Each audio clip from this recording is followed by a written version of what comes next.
Samantala, hindi mag-aangkat ang Pilipinas ng asukal hanggang sa unang bahagi ng taong 2026. Ayon sa Agriculture Department, ito'y para maprotektahan ng mga sugarcane farmer. Pagtitiyak naman ng Sugar Regulatory Administration, sapat ang ating supply ng asukal.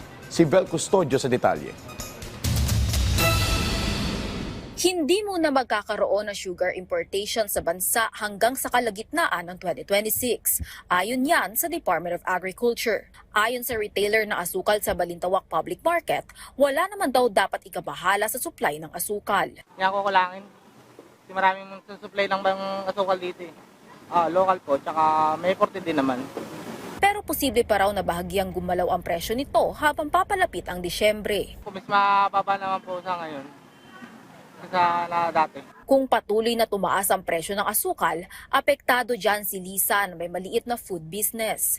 Sa ngayon, hindi pa naman daw kailangan magtaas ang presyo ng paninda dahil tumutubo pa naman daw ang negosyo niya. Dati po, ano lang yung 40?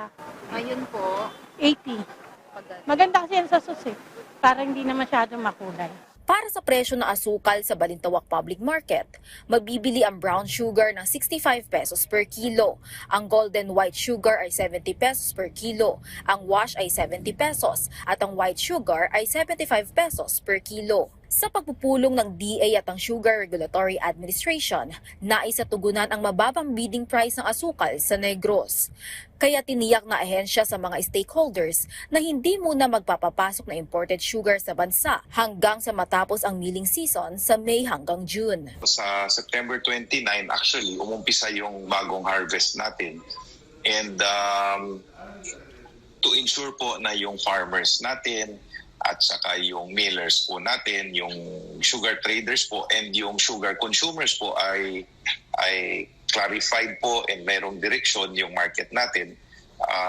We are assuring them na as long as there is local production, hindi po tayo aangkat. So, ipag-uusapan po natin yung pag-aangkat po sometime May or June. Kasi nung time na yun po, patapos na yung local harvest, meron na po tayo nung accurate na production data po.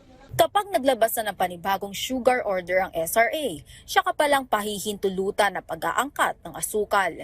Bagamat inaasahan na tataas ang demand ng asukal sa Disyembre, tiniyak naman ng SRA na darating na ang peak ng sugar production sa bansa pagsapit ng nasabing buwan.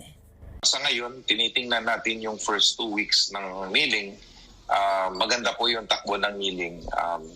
Yung weekly production po natin ay mataas. Hindi pa siya peak and maulan pa kasi. Sobrang maulan pa. So medyo mabagal pa yung labas ng sugarcane sa fields, maputik pa.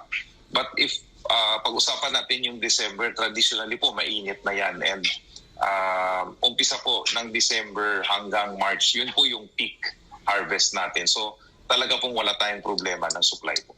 Ayon sa SRA, posibleng umabot ng hanggang 280,000 metric tons ang monthly harvest sa peak ng harvest season. Mas mataas ito sa 240,000 hanggang 250,000 metric tons monthly consumption ng consumers sa asukal. Napagkasunduan din na magkakaroon lamang ng importation sa asukal pero ituturing lamang ito na classified as C o reserve sugar na kasya ng 2 buwan upang matiyak ang supply ng asukal sa bansa. Kung babalikan, pinayagan ng SRA ang importation ng 424,000 metric tons ng asukal para sa crop year 2024 hanggang 2025. Vel Custodio para sa Pambansang TV sa Bagong Pilipinas.